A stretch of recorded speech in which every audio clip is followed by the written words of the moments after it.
পৌষালি বাতাসের সেই নস্টালজিক আমেজ আর ঢেঁকিতে চাল কোটার চিরচেনা শব্দ যান্ত্রিক নাগরিকতায় আজ অনেকটাই ম্লান।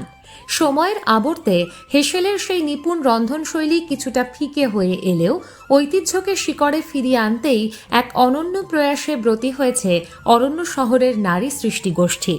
রবীন্দ্র পার্কের সবুজ বনানীর কোলে বসেছে পিঠে পুলির আসর, যেখানে সাবেকিয়ানা আর আধুনিকতা দুই মিলেমিশে রয়েছে।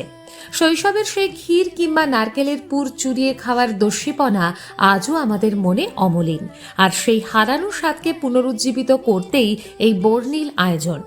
এই উৎসবের আঙিনায় পা রাখলেই ঐতিহ্যের ঘ্রাণে মন ভরে ওঠে।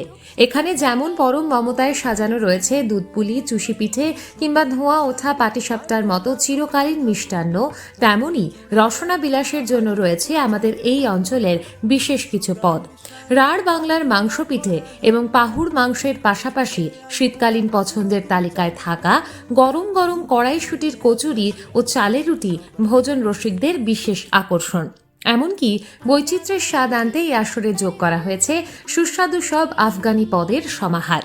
উৎসবের এই বিশেষ উদ্যোগ প্রসঙ্গে নারী সৃষ্টি গোষ্ঠীর অন্যতম একজন প্রতিষ্ঠাতা সদস্য তনুশ্রী জানান, যেগুলো হারিয়ে যাচ্ছে এই জিনিসগুলো যেন আমাদের পরবর্তী প্রজন্ম জানতে পারে। অনেকের বাড়িতেই এখনো এগুলো হয়, আবার অনেকের বাড়িতে হয় না। তো যাতে সবাই মোটামুটি এখনো এই যে এই জিনিসগুলো হারিয়ে যাওয়া জিনিসগুলো আবার ফিরে পায়, তার জন্যই আমাদের পিঠেপুলি উৎসব।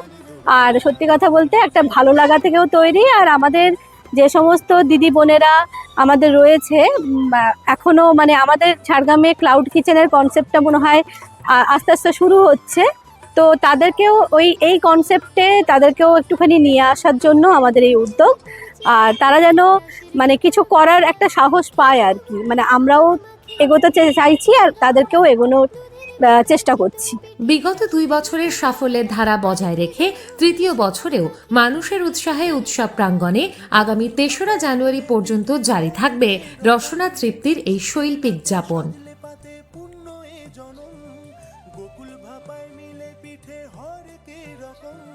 শীতের রাতে সাজলে পাতে পূর্ণ এ জনম, আহায় বাঙালি জনম।